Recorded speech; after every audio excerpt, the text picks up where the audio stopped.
사람이 나이가 들면 성인병에 시달리기도 하죠. 저도 마찬가지입니다. 고지혈증 때문에 매일 아침마다 요만한 알약을 하나씩 빠짐없이 먹고 있습니다.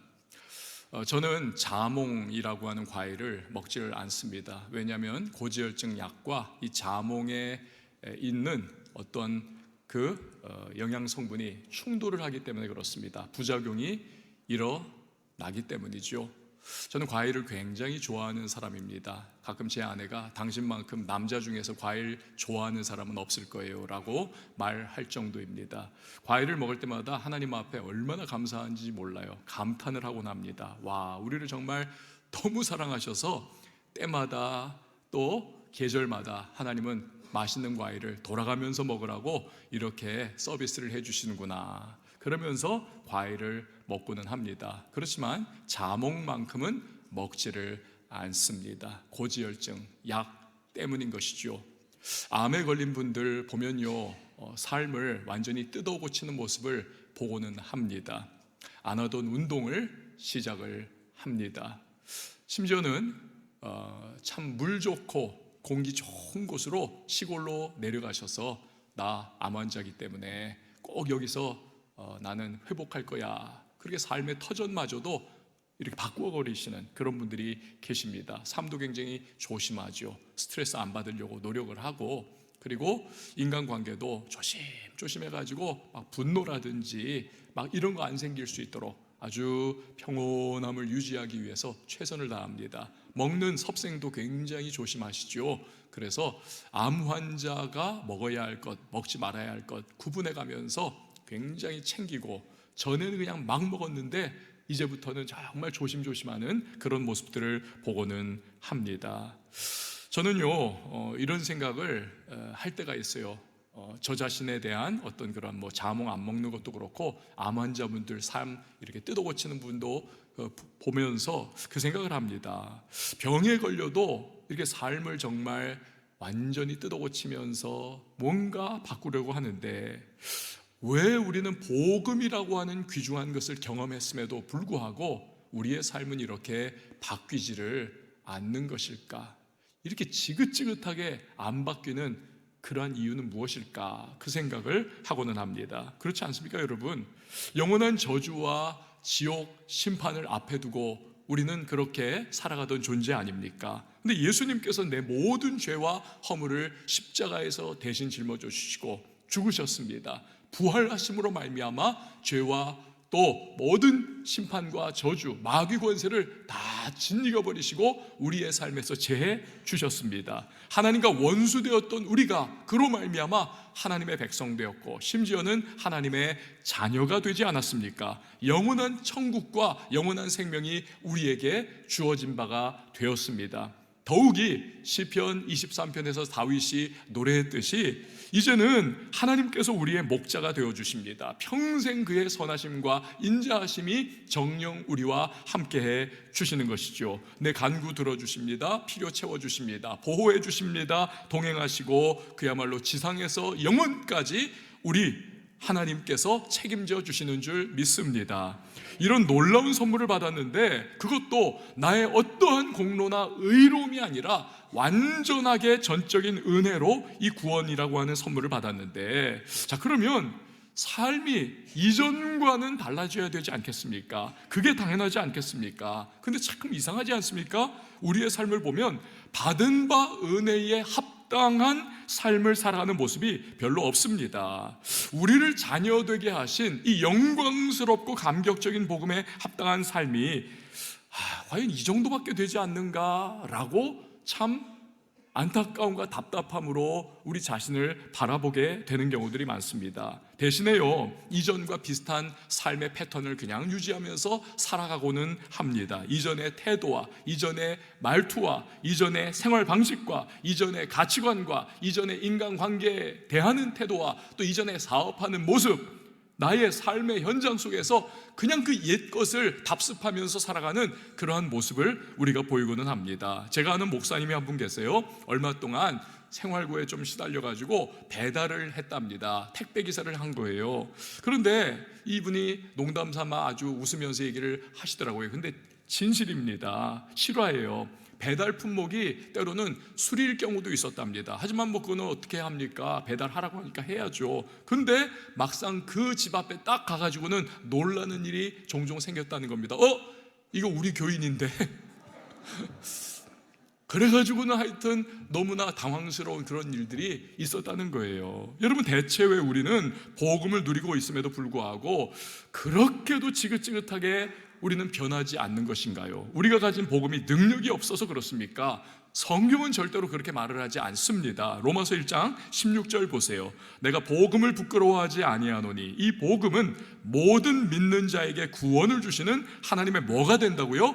능력이 된다는 것입니다. 하나님의 능력이다. 복음은, 로마서는 복음을 딱 잘라서 이렇게 하나님의 능력이라고. 여러분, 이 능력이라고 하는 헬라어 단어는 두나미스 아닙니까? 이 두나미스에서 영어 다이너마이트가 파생을 한 거죠. 그러니까 하나님의 복음은 완전히 우리의 삶을 그냥 뒤집어 엎고 완전히 천지개벽할 수 있는 그런 능력을 가지고 있다는 겁니다. 그렇지 않습니까? 로마서는 여러분, 사도 바울이 로마에 살고 있었던 그리스도인들을 향해 보낸 편지 아닙니까? 로마가 어떤 곳인가요? 당시 세상의 중심이 로마입니다. 여러분, 가장 강력한 제국의 심장이었습니다. 제우스, 아폴로, 포세이돈과 같은 그리스 로마 신화에 나오는 우상들을 섬기던 현장이 바로 그곳입니다. 그러한 무수한 우상이 함께 자리하고 있는 판테온, 만신전에 들어가서 사람들은 우상을 숭배했었던 곳이죠. 로마 제국의 번영과 성공이 그들이 섬기고 믿고 있던 우상들의 가치를 보장해주고 확신하게 해주는 그러한 상황이었습니다. 그런데 그런 곳에 살던 이 로마 사람들이 예수 그리스도의 복음을 듣고 믿음을 갖게 되더라는 거예요. 믿음을 갖게 되더라. 뼛속까지 우상숭배로 가득 차 있던 그들이 예수를 믿는다. 그것도 자기네 나라가 식민 통치하고 있었던 어느 구석에 붙었는지도 알지 못하는 유대 땅에서 나온 한 젊은 예수라고 하는 청년을 믿는다. 그것도 그 예수가 죽었다가 다시 사흘 만에 부활했다라고 하는 그러한 인간의 지식과 철학으로는 말도 안 되는 소리를 믿는다. 이거는 여러분, 이 로마 사람들에게 있어서는 받아들일 수 없는 궤변으로 밖에는 들리지 않는 것입니다. 오죽하면 1세기에 로마의 팔라티노 언덕 벽에 그려진 낙서가 있습니다. 여러분이 지금 보시는 건데요, 원래 진짜 그 흐릿해진 낙서를 탁본을 떠가지고 옆에 좀 선명하게, 그래서 두 개를 대조적으로 저렇게 보여주고 있습니다. 당나귀 머리를 한 사람이 십자가에 달려서 있는 거예요. 예수님이시죠. 그리고 그 아래에서 누가 예수님을 쳐다보고 있는 겁니다. 예수님을 아주 당나귀 머리처럼 해가지고 희화화한 거예요. 근데 거기 뭐라고 써있냐면 알렉사메노스가 그의 신을 경배한다. 그만큼 여러분, 이 로마 사람들에게 있어서는 예수님이 십자가에 달려 인간의 죄를 대속하고 다시 부활하셨다. 이 복음이라고 하는 것은 얼토당토 않은 소리로 들릴 수밖에 없었다는 거죠. 자, 그런데 실제로는 로마에서 무슨 일이 일어납니까? 예수 믿는 사람들이 생겨나더라는 거예요. 뿐만 아니라 로마의 막강한 권력이 금지하고 박해를 아주 강하게 해도 들불과 같이 그냥 로마 전역으로, 제국 전역으로 퍼져나가더라는 겁니다. 검투사의 칼에 맞아 죽습니다. 사자의 먹잇감이 됩니다. 로마 황제 네로 같은 이는 미치광이 아닙니까? 로마 대화재를 일으키고 나가서는 그 누명을 기독교인들에게 씌우죠. 저들이 했다. 그리고는 학살을 막 하는 거 아닙니까? 그랬는데도 소용이 없더라는 거예요. 나중에는 결국 로마 황제까지 믿게 되고 314년에 밀라노 칙령이 여러분 딱 발의가 되지 않습니까? 그래서 기독교를 로마의 공식 종교로 공인을 하지 않습니까? 이게 복음의 두나미스, 능력이 아니고서 무엇이겠습니까? 자, 그렇다면 이렇게 능력이 강력한 이 복음인데 대체 우리에게는 무슨 일이 생긴 겁니까? 왜 능력의 복음이 우리의 삶에는 별반 어떤 효과를, 어떠한 변화를 일으키지 못하고 있는 것입니까? 복음에 무슨 문제라도 생긴 건가요? 복음이 세월이 2000년 흘러가지고 그 와중에 변질됐다든지 아니면 효력을 잃어버렸다든지 뭔가 문제가 생겨서 우리의 삶에 이 복음이 어떤 변화를 그렇게 일으키지 못하는 아주 약한 그러한 모습으로 우리의 삶에 자리 잡고 있는 것입니까? 2026년도 표어를 여러분 아시다시피 복음 그리고 삶으로 정했습니다. 바로 그러한 고민에서 시작이 된 표어입니다. 복음을 좀 제대로 알고 제대로 믿고 나서 그리고 복음에 부합하는 삶을 좀 살아보자라고 하는 그러한 갈망을 담고 있는 표어인 것입니다. 여러분요, 복음에는 그 자체에는 문제가 아무것도 없어요. 진짜 문제는 뭐냐면 저와 여러분에게 문제가 있는 겁니다. 우리에게 문제가 있는 거예요. 유럽이나 미주 대륙을 다녀올 때마다 겪는 문제가 있습니다. 시차 문제입니다. 한국 돌아오면 한 3, 4일 정도는 아주 시차 때문에 고생을 합니다. 밤에 말똥말똥 잠이 안 와가지고 깨어있고, 또 낮에는 아주 병든 닭처럼 꼬박꼬박 졸 수밖에 없는, 굉장히 괴롭습니다. 미주 대륙보다 유럽에 갔다 오면 더 힘든 것 같아요. 한 번은 시차로 고생하다가 그런 생각이 좀 들었습니다. 이거 참 우리가 복음을 받고 예수를 믿어도 이 세상에 살아가던 그동안의 가락이 있어가지고 여전히 옛 습성과 구태와 옛 태도가 불쑥불쑥 올라오는 것 아니겠는가. 즉 과거의 영적 시차에 우리가 지금 예수 믿고 복음을 알고 있어도 그 시차의 영향을 받고 있는 거지요. 사도 바울은 이런 경험 때문에 너무나도 괴로웠던 적이 있습니다. 그래서 로마서 7장 22절 이하에서 이렇게 절규를 하죠. 내 속사람으로는 하나님의 법을 즐거워하되 내 지체 속에서 한 다른 법이 내 마음의 법과 싸워 내 지체 속에 있는 죄의 법으로 나를 사로잡는 것을 보는도다. 오라, 나는 곤고한 사람이로다. 이 사망의 몸에서 누가 나를 건져내랴. 우리 중에도요, 이런 괴로움을 가진 분들이 간혹 계십니다. 나는 분명히 예수 믿고 있는데 왜 나의 삶은 이렇게 변하지 않느냐는 거예요. 좀 예수 믿는 사람답게 그냥 드라마틱하게 변하면 얼마나 좋습니까? 근데 자꾸 죄의 도전과 유혹과 마귀 시험과 세상의 어떠한 속삭이는 소리에 자꾸 넘어가기도 하고, 내 안에서도 자꾸 죄의 정욕적인 모습들이 불쑥불쑥 튀어나오는 모습, 그래가지고 막 자책과 죄책감에 시달리는 겁니다. 자책이 계속되면 회의에 빠집니다. 회의가 계속되면 포기하고 싶어지는 거예요. 그래서 내가 이렇게 믿는 바에는 이럴 바에는 내가 그냥 교회 다니지 말자, 그러면서 교회를 간혹 떠나는 분들도 없지 않아 계십니다. 사실은 이런 분들은요, 인간적인 측면에서 바라보면 양심이 그래도 있는 분들이에요. 그리고 뭔가 철학적인 고민, 형이상학적 고민, 나는 왜 이럴까? 내 삶은 왜 안 변할까? 나의 이 가치가 왜 이렇게 뒤집어지지 않는가? 나 복음 붙잡고 있잖아 라고 하는 인간적인 측면에서 바라보면 참 그래도 괜찮다라고 말할 수 있는 분들인데, 결과론적으로는 선택을 잘못하는 거죠. 안타까운 결론을 내린 그런 분들입니다. 현실의 엄연히 발생하는 시차를 인정하고 잘 대처해서 시차를 극복하는 거 아닙니까? 마찬가지로 우리의 영적 현실에서도 엄연히 존재하는 영적인 시차를 우리가 인정을 해야 하고, 그래서 그것을 잘 대처하고 극복해 넘어가야만 하는 겁니다. 그럴 때 앞에서 말씀드린 분들이 내린 것 같은 극단적인 교회를 떠난다든지 아주 그냥 믿음을 버린다든지 하는 자기 영혼을 파괴하는 결과를 초래하지 않을 수가 있는 겁니다. 사도 바울이 그 모범 케이스를 보여줘요. 앞에서 그는요, 나는 왜 예수 그리스도의 사도요 복음의 전수자인데 이 모양 이 꼴일까? 왜 자꾸 내 안에는 육신의 정욕, 이생의 자랑, 안목의 정욕이 불쑥불쑥 솟아오르고 나는 왜 이렇게 복음에 부합한 100%의 삶을 살지 못하는가 하면서 막 괴로워하고 정죄의식과 막 자책감에 막 시달렸잖아요. 오라, 나는 공고한 사람이로다. 이 사망의 몸에서 누가 나를 건져내랴. 막 괴로워했잖아요.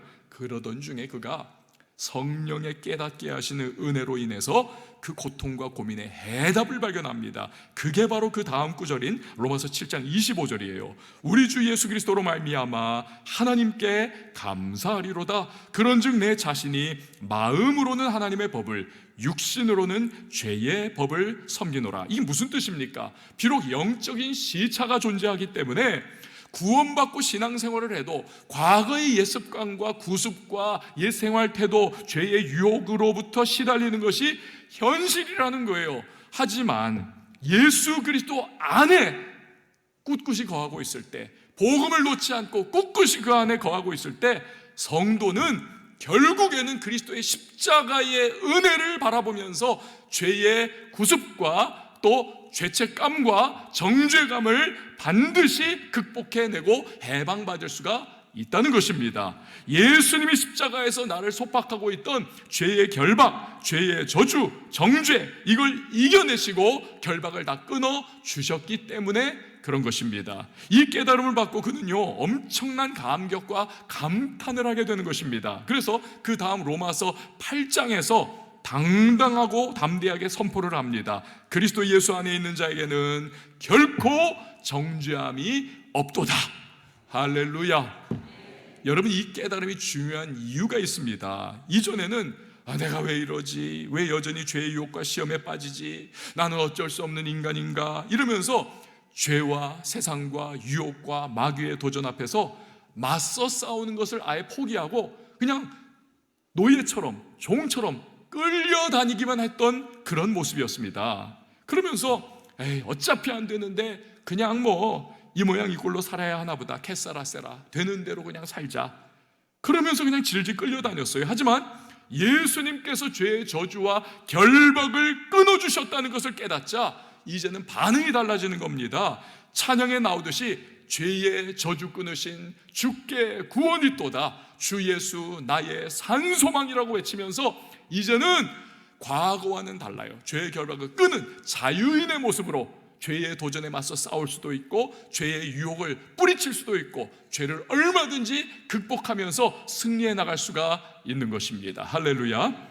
여러분, 이렇게 복음의 능력을 깨닫게 되면 그때부터 성도의 삶은 변화하기 시작합니다. 제대로 살고자 하는 거룩한 욕구가 살아나기 시작하는 거예요. 그러다 보니까 이전과는 달라진 모습으로 점점 변화하며 살아갑니다. 사업에 임하는 태도가 이전과 달라집니다. 일터에서 이전과는 다른 모습입니다. 사람 대하는 태도가 조금 달라집니다. 가정에서, 학교에서, 교회에서, 사회에서 하나님 말씀대로 해보려고 막 애를 쓰기 시작하는 거예요. 가끔 가다가 저 사람 전과는 좀 달라졌네. 주변 사람들이 슬슬 눈치채는 일들이 일어나기 시작합니다. 물론 연약한 인간인지라 가끔은 실수도 하고 실패도 하고 또 풀썩 넘어지기도 하지만 그래도 다시 일어나서 믿음으로 살아보기 위해 가지고 애를 쓰는 겁니다. 이게 점점 누적이 되다 보면요, 나중에 훗날 자기 자신을 돌아보면 자기도 깜짝 놀라는 날이 오는 거예요. 내가 이렇게 변했네 하면서 스스로 놀라는 일도 생기게 되는 것입니다. 할렐루야. 여러분, 드라마 야인시대 기억하십니까? 야인시대, 그걸 보면요, 김두한과 또 스라소니가 맞짱을 뜨는 장면이 저렇게 나옵니다. 김영철 배우가 김두한이었고 저 옆에 있는 분이 이제 스라손인데, 저 스라손이가 당대 최고의 주목적 한 사람이 아니었습니까? 코스염의 사나이. 근데 저 스라손이 원래 본명이 이성순 씨예요. 이성순 씨. 이분이요, 동대문에 있는 한 점포 누가 이걸 차지하느냐 때문에 이정재라고 하는 다른 또 대빵 주목하고 이제 라이벌이 됐습니다. 그러면서 계속 충돌하는 거예요. 그 과정에서 이정재가 앙심을 품어가지고요, 부하들을 시켜서 이 스라손이 이성순을 집단 린치를 합니다. 폭행을 해요. 이거 싫어하잖아요. 집단 폭행. 근데 얼마나 죽을 듯이 맞았냐 하면 아주 그냥 반죽음 돼가지고 병원으로 실려간 거예요. 혼수상태 빠져가지고. 근데 의사분들이 이거 시체가 온 거구나 오해했을 정도로 그만큼 완전히 곤죽이 돼버린 겁니다. 근데요, 겨우 목숨을 부지하고 그래가지고 입원 가료 중에 있었는데 이 이정재가 또 부하들을 보낸 거예요. 후환을 아예 없애야 된다, 싹을 잘라야 된다. 그래가지고는 그 부하들이 와가지고 입원 중인 이 성순 씨를, 이 스라소니를 두 다리를요 완전히 다 부러뜨려 버렸어요. 두 다리를. 그래가지고 이성순이 나중에 태어나가지고는요, 내가 이 철천지 원수를 갚겠다. 어떻게 구했는지 권총을 구해가지고 이 포켓에다 넣고 만나면 내가 쏴 죽인다 저놈 하면서 그렇게 이를 갈고 있었는데 하여튼 번번이 실패하고 뜻을 이루지 못했다는 거예요. 그러다가 나중에 부인의 간절한 권유로 교회를 다니게 됩니다. 교회 가니까 무슨 소리 듣습니까? 원수를 사랑하세요, 원수를 사랑하세요, 원수를 사랑하세요. 근데 이 이성순 씨 스라소니는요, 내가 이정재만큼은 용서하지 못한다 하면서 번번이 원수를 안 사랑해야지, 죽여야지 마음을 다 잡고 또 다 잡았다는 거예요. 근데요, 성령의 역사는 기가 막히잖아요. 그렇게 강팍하게 죽이리라 하는데 기도에 이렇게 앉아 있었는데 성령께서 이성수 씨의 마음을 터치를 하신 거예요, 그날. 그러면서 세미한 내적 음성이 들리기를, 얘야, 너도 한 주먹 해가지고 스라손이라는 별명까지 붙고 수많은 사람들을 네가 두들겨 패가지고 그 사람들이 얼마나 입원하고 이빨 깨지고 얼굴뼈, 광대뼈 함몰되고 여기저기 부러지고 얼마나 고통 많이 받았니? 너도 그랬잖아. 근데 그런 너를 내가 용서해 줬는데 너는 왜 이정재를 용서를 못하는 것이냐? 아주 그냥 양심을 후벼파고 현실을 똑바로 직시하게 만드는 그 성령의 음성이 들려와가지고 그가 거기서 무너져 내린 거예요. 눈물을 쏟고 회개하고 결국에는 주기도문에 나오는 우리가 우리에게 죄 지은 자를 사하여 준 것 같이 우리 죄를 사하여 주옵시고, 이 구절이 막 와닿더라는 거예요. 그래가지고 결국에는 내가 제대로 용서받으려면 나도 그 인간 용서해야 되는구나. 이정재를 용서하기로 결단을 내리고 목사님을 찾아갑니다. 목사님께 자초지종 이야기하고 여기 넣어뒀던 권총을 딱 내려놓고는 기도해 주세요.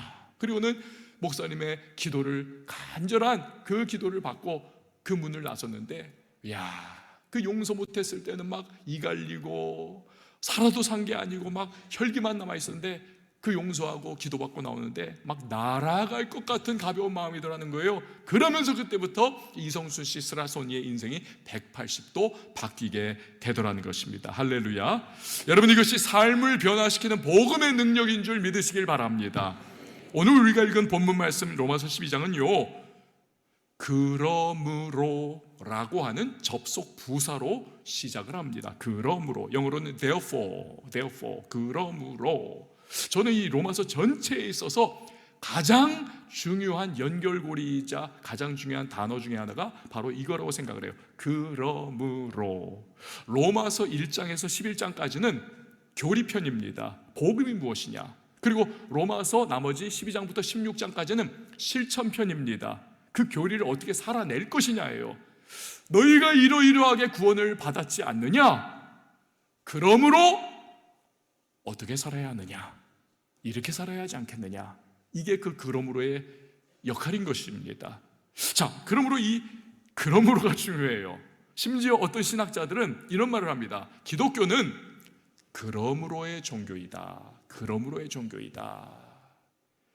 복음은 반드시 삶으로 실천돼야 한다는 것을 그렇게 표현을 한 거죠. 여러분 한번 따라해 주시기 바랍니다. 기독교는 그러므로의 종교이다. 할렐루야. 여러분, 예수님이 그렇지 않습니까? 예수님은 그러므로의 삶을 사셨습니다.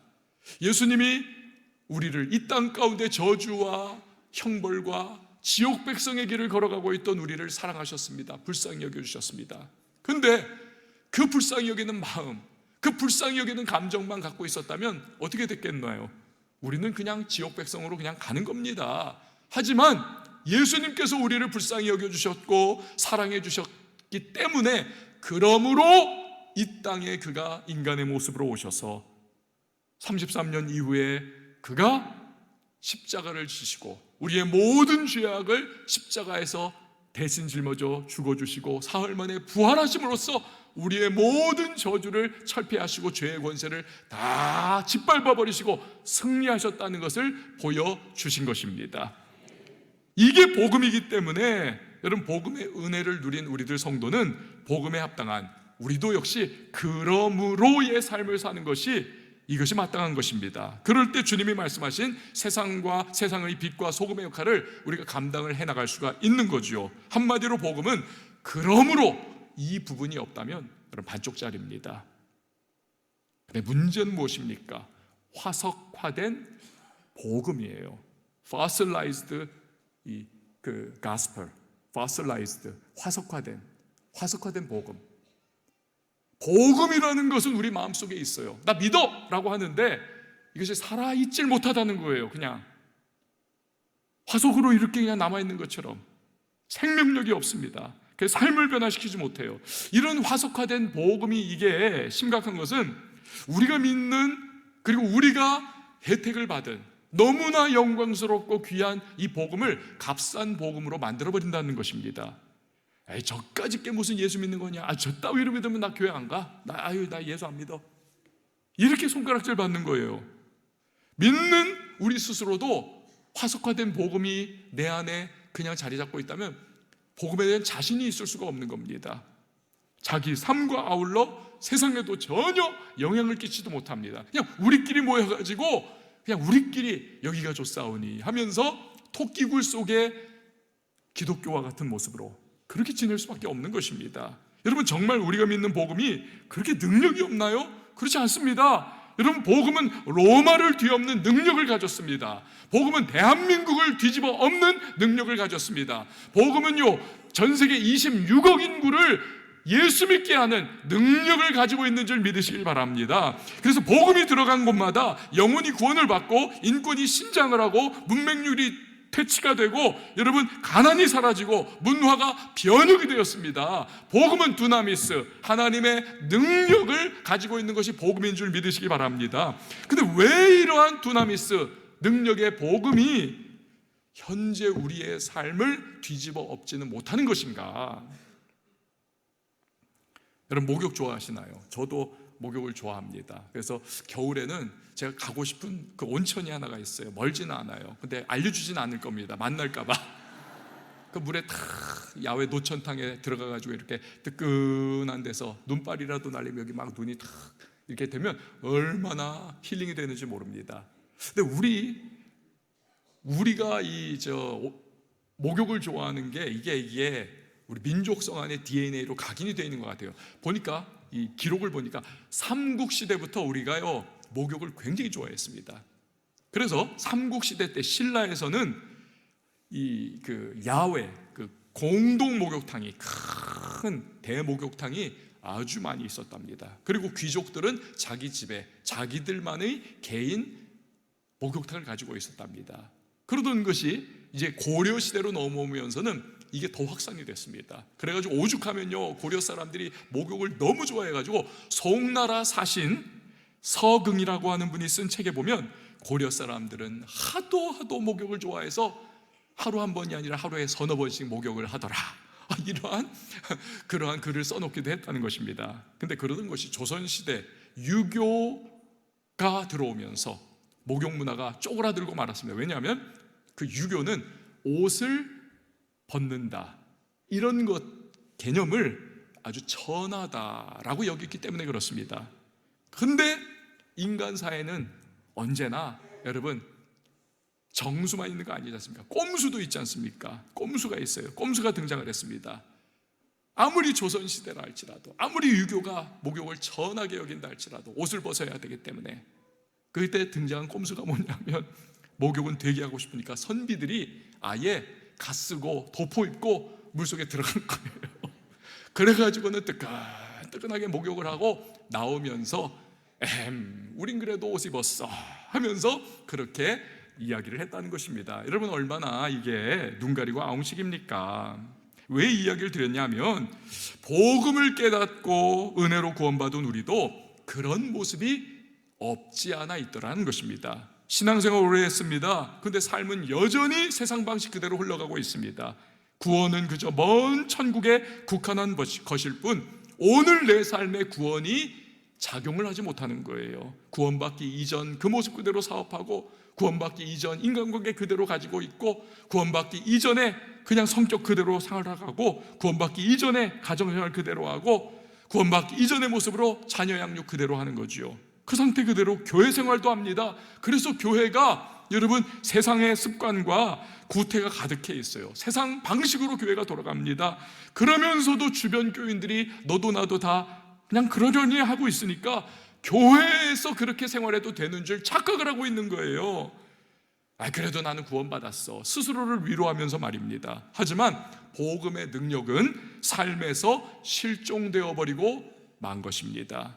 왜 그럴까요? 문제는 무엇일까요? 오늘 1절 말씀이 우리에게 강조를 하고 있습니다. 너희 몸을 하나님이 기뻐하시는 거룩한 산제물로 드리라. 이는 너희가 드릴 영적 예배니라. 너희 몸을 하나님이 기뻐하시는 거룩한 산제물로 드려라. 이것이 진짜 영적 예배다. 여러분, 구약 시대에는 짐승 잡아 하나님 앞에 제사 드리는 것을 최고한 가치로 따지지 않았습니까? 하지만 예수님께서 단번에 자신의 몸을, 생명을 단번에 제물로 내어 놓으셨지 않습니까? Once for all.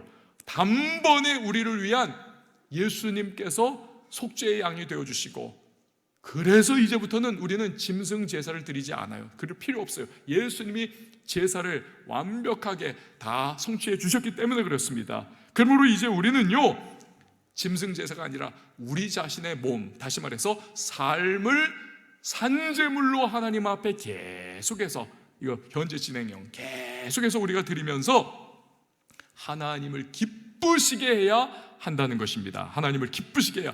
이것이 로마서 12장 1절에 의하면 우리가 드릴 영적 예배라는 것입니다. 우리가 드릴 영적 예배. 그러니까 우리가 예배당에 앉아가지고 예배를 드려도요, 우리의 삶으로 하나님 앞에 주님이 기뻐하시는 거룩한 산제사를 드리지 않는다면 우리의 예배는 마치 구약시대에 이사야서에 보면 하나님께서 너무 학을 띠시는 거예요. 야, 니네들 마음은 하나도 없고 재물만 번지르하게 갖고 와서 나 제사 잘 드렸습니다 하면서 스스로 그렇게 너희들 스스로 자랑하고 있지 않느냐. 그 꼴 보기 싫어서 누군가 좀 나타나서 내 성전문 좀 닫아줬으면 좋겠다.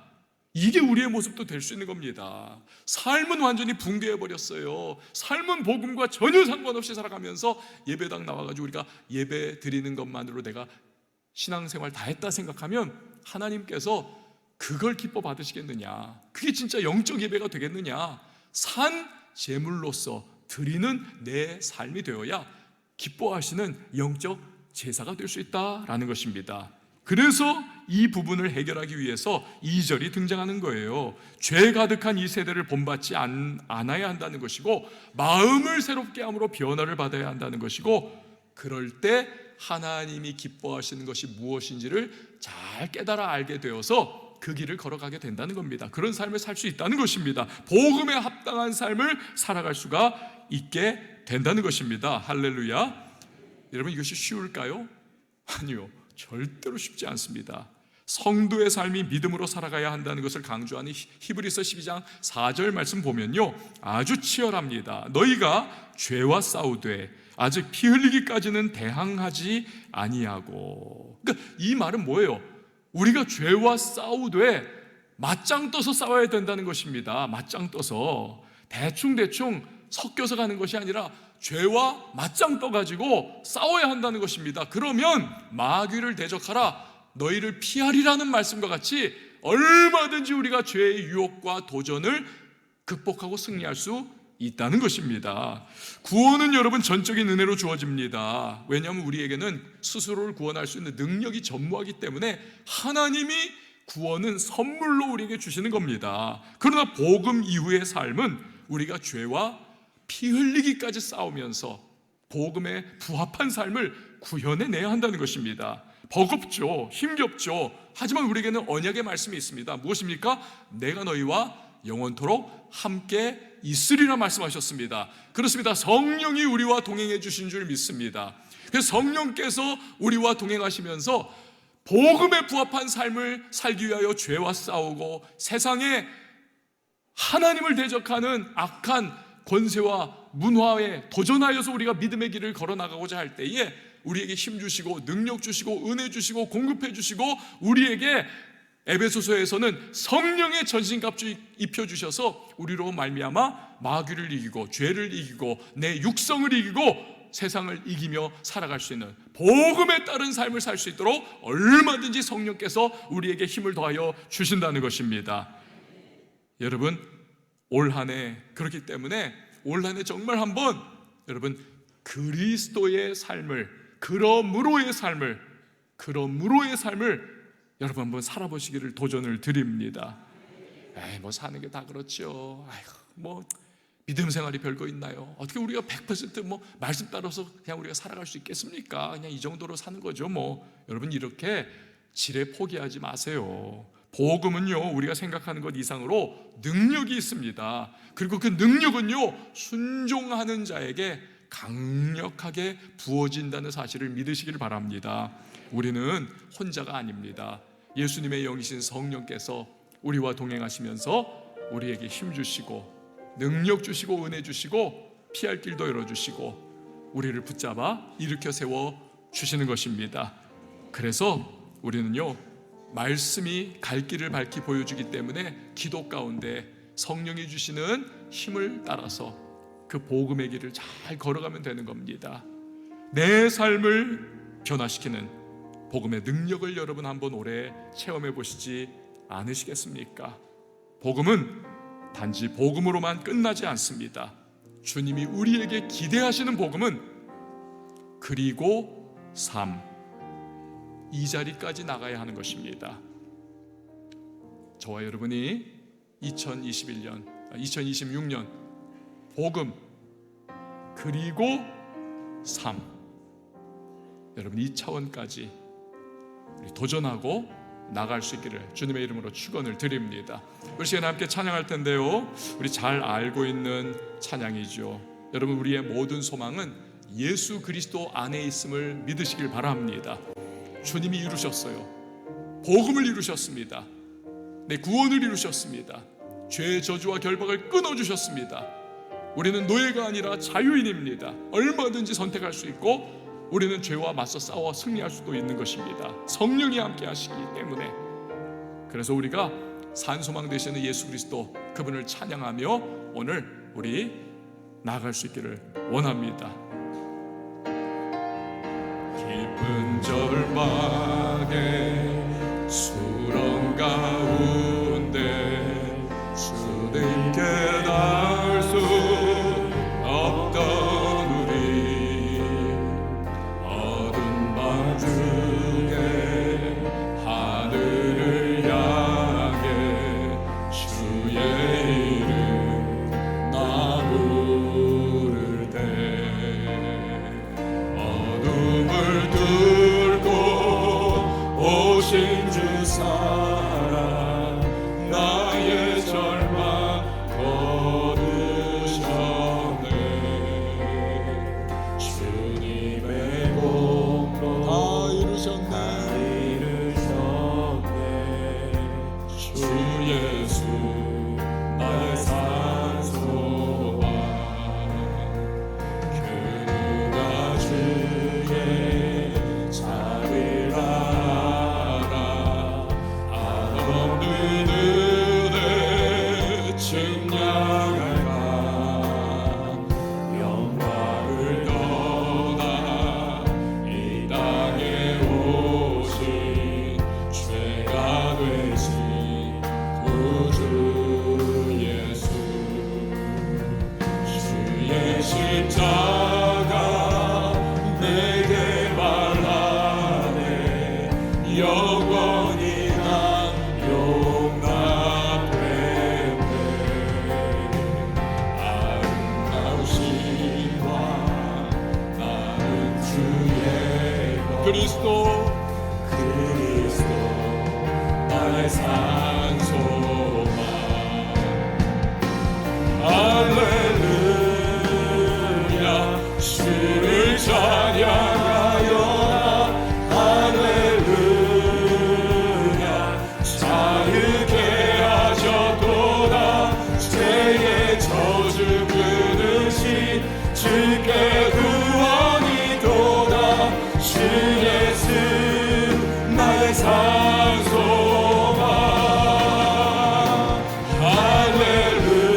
할렐루야, 주를 찬양하여라. 할렐루야, 자유케 하셨도다. 자유케 하셨도다. 죄의 저주 끊으신 주께 구원이 도다.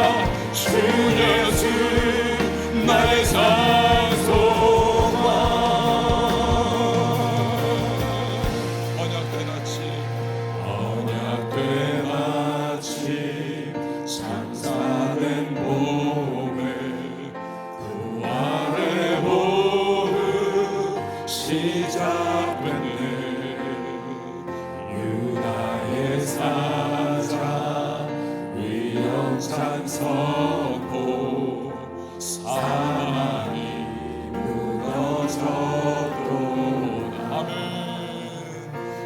이제 사랑은 무덤이 더는 우리를 주장할 수 없네. 유다의 사자 위엄상 보여 사망이 무너졌도다. 사망이 무너졌도다. 주 예수 승리하셨네. 할렐루야 할렐루야. 주를 찬양하여라. 할렐루야. 사르게 하셨도다. 죄의 저주 끊으신 주께 구원이 또다. 주 예수 나의 산소가. 할렐루야. 주를 찬양하여라. 할렐루야. 자유케 하셨도다. 자유케 하셨도다. 죄의 저주 끊으신 주께 구원이 또다. 주 예수 나의 산소가. 그리스도 나의 산소가. 당신은 나의 산소가. 할렐루야. 여러분, 이 시간 우리 같이 기도하십시다. 예수 그리스도께서 복음으로 인하여 우리를 하나님의 자녀 삼아 주셨습니다. 우리는 천국의 백성 되었습니다. 그러나 저 멀리 있는 저 천국만을 바라보면서 우리 살아가는 것 아니라 오늘 이 땅 가운데 우리는 복음에 부합된 삶을 살아가야 하는 성도입니다. 그러므로의 삶을 살아가야만 합니다. 복음은요 그냥 복음 자체만으로 끝나는 것 아닙니다. 그리고 삶의 자리까지 나가야 하는 것입니다. 복음은 우리가 생각하는 것 이상의 능력이 있습니다. 순종하고 행동하는 자에게 강력한 변화의 힘을 발휘해 주는 것입니다. 어려워요, 힘들어요. 그러나 성령께서 함께 동행하시고 말씀이 갈 길을 밝혀 보여줍니다. 기도 가운데 내 삶을 변화시키는 복음의 능력을 주여 이 한 해 동안 경험할 수 있도록 담대하게 믿음의 발걸음 뗄 수 있도록 도와달라고 이 시간 말씀 기억하며 주님의 이름 한번 외치고 우리 통성으로 기도합니다. 주여 하나님 아버지 감사를 드립니다. 복음에 부합한 삶을 살아갈 수 있도록 복음을 보여내는 삶을 살아갈 수 있도록 하나님 은혜를 베풀어 주십시오. 성령님 도와주십시오. 힘주십시오. 감사드립니다. 복음에는 능력이 나타나게 될 줄로 믿습니다. 실패와 자결과 사랑과 그리고 삶의 자리까지 나가게 해주십시오. 복음의 놀라움 그러므로 의 삶까지 나가게 하여 주십시오. 하나님 우리 앞으로 오죽하니 성령이 도와주시고 때로는 힘으로 가운데 담대하게 믿음의 삶을 살아가며 복음에 부합한 삶을 사는 발걸음을 우리 용기 있게 뛰어나가는 2026년 되게 하여 주십시오. 우리가 하나님 우리 온전히 가운데 살아가면서 만족하고 주님의 구속과 불쾌를 누리면서 끝나는 것이 아니라 우리의 복음의 강력한 생명을 우리 체험하면서 삶이 변화 교회 생활이 변화 우리가 변화하게 하여